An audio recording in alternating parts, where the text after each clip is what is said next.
আসসালামু আলাইকুম। আমি এখন বানাচ্ছি খুবই সোজা কিন্তু দারুণ মজার একটা ডেজার্ট। ঈদ কিংবা কোনো স্পেশাল অকেশনে এটা বানায় দেখতে পারেন। দেখতে যেমন সুন্দর, খাইতে তার চেয়ে অনেক অনেক গুণ বেশি মজা। বাচ্চা বড় সবাই কেড়ে কেড়ে খাবে। তো আসেন দেখি শুরু করা যাক। আমি 250 গ্রাম গাজর ভালো করে ছিলে নিছি, ধুয়ে নিছি। এইগুলাকে আমি গ্রেটারের এই চিকন অংশটুকু দিয়ে গ্রেট করে নিব। এরকম পাতলা পাতলা করে গ্রেট করে নিব, এরকম করে। তো এই হলো আমার করে নেওয়া গাজরগুলা। এখানে একটা কড়াই গরম করে আমি 1 টেবিল চামচ ঘি দিব।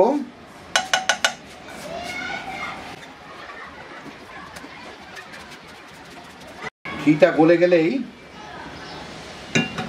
আমি এর মধ্যে এই গাজরগুলা দিয়ে একটু ভেজে নিব।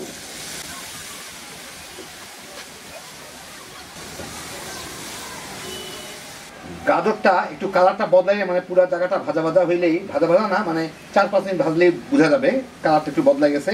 যাই হোক, এর মধ্যে আমি দিয়ে দিচ্ছি 1 কাপ জাল করা দুধ। স্বাদ মতো চিনি দিয়ে দিব আমি। চিনিটা খেয়ে দেখে নেবেন যার যার পছন্দ মতো। আমি এখানে প্রায় সিকি কাপের থেকে বেশি, বোধহয় 1 কাপের 3 ভাগে 1 ভাগ দিলাম, মানে 1/3 কাপ হয়তো দিলাম।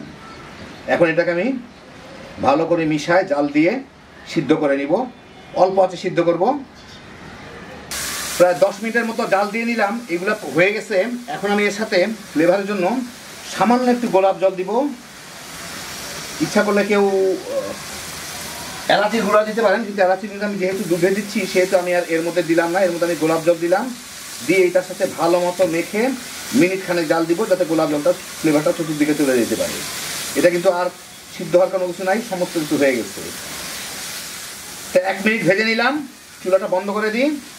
হয়ে গেল আমার গাজরের হালুয়াটা তৈরি। আমি আধা লিটার দুধের ডেজার্ট বানাচ্ছি, সেই জন্য আমি এখানে প্রায় 1 লিটারের একটা কন্টেনার, মানে কাচের ট্রে নিয়ে নিছি। এর মধ্যে আমি এখন এই গাজরের যে হালুয়াটা বানা রাখলাম এটাকে একটু ছড়াই ছিটাই দিব। মানে লেয়ারে দিব, কিন্তু মাঝে মাঝে যাতে একটু ফাঁক থাকে আর কি। কোনো দিকে একটু বেশি, কোনো দিকে একটু কম, এইভাবে আর কি।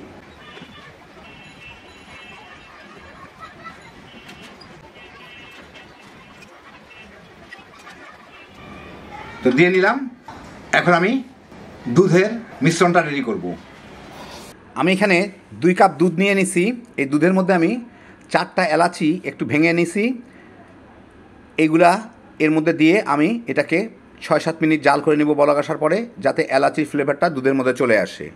আমার এই দুধটা দেখেন উপরে একটু হলুদ হলুদ লাগতেছে, মানে দুধের উপরে কিছুটা তেলের মতো ভাসতেছে। এটা প্যাকেটের দুধ না, এটা গরুর দুধ আমি নিছি, মহল্লায় বিক্রি করে গরুর দুধ। সেই জন্য একটু তেলতলা হলুদ রঙের একটা তেল ভাসতেছে উপরের দিকে। অসুবিধা নাই, যে কোনো দুধ নিলেই হবে। বলক আসার পরে 7-8 মিনিট দুধটাকে জাল দিয়ে নিলাম। এখন আমি চুলাটা বন্ধ করে দিব। বন্ধ করে দুধটাকে একটু ঠান্ডা করে নেব। আর এই এলাচির চোকলাগুলোকে উঠে ফেলে দিব। বিচি আছে থাক, কিন্তু চোচাগুলো যাতে চলে যায়। একটু নাড়ার উপর রাখবো যাতে উপরে সর না পড়ে। তো দুধটা আমি ঠান্ডা করে নিলাম।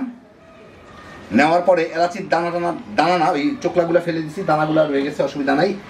এর সাথে আমি 1/3 কাপ, 1 কাপের 3 ভাগের 1 ভাগ কর্নফ্লাওয়ার দিচ্ছি। স্বাদ মতো চিনি দিচ্ছি। চিনিটা 1/3 কাপ একটু উঁচা উঁচা করে দিলাম। দিয়ে এটা মিশায় দেখি, একটু খেয়ে বুঝে নিব চিনিটা যার যার পছন্দ মতো। আর যারা চিনি খান না তারা চিনির বদলে একদম শেষের দিকে আপনাদের পছন্দের সুইটনারটা দিয়ে নিতে পারেন।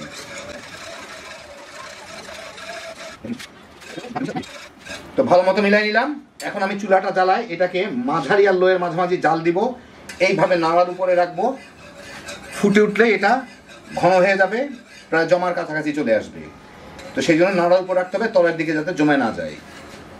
7 থেকে 8 মিনিট লাগবে আর কি সব কিছু করতে। এই 4-5 মিনিটের মধ্যে এটা ঘন হওয়া শুরু করে, ঘন হয়ে গেছে। এখন এটা ফুটে উঠলেই আমার হয়ে যাবে, বলক আসলেই হয়ে যাবে। সেই জন্য নাড়ার উপর রাখতে হবে, নাহলে কিন্তু নিচের দিকে জমে যাবে, নিচের দিকে বেশি শক্ত হয়ে যাবে।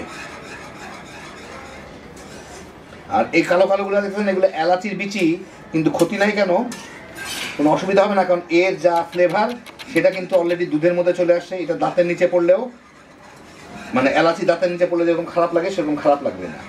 এই যে প্রায় ফুটে ওঠা শুরু হয়েছে, আরেকটু ফুটে উঠুক। এখনো নাড়ার উপর রাখতে হবে।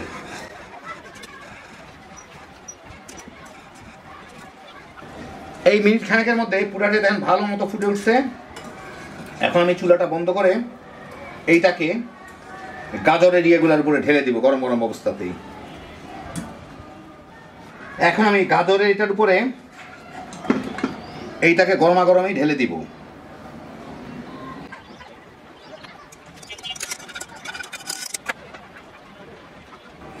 একদম চেঁচে ফুচে দিয়ে দিলাম।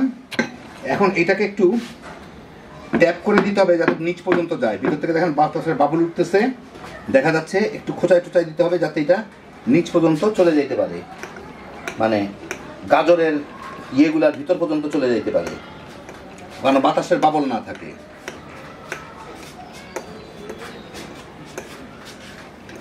দেখেন বাতাসে বুদবুদ উঠতেছে।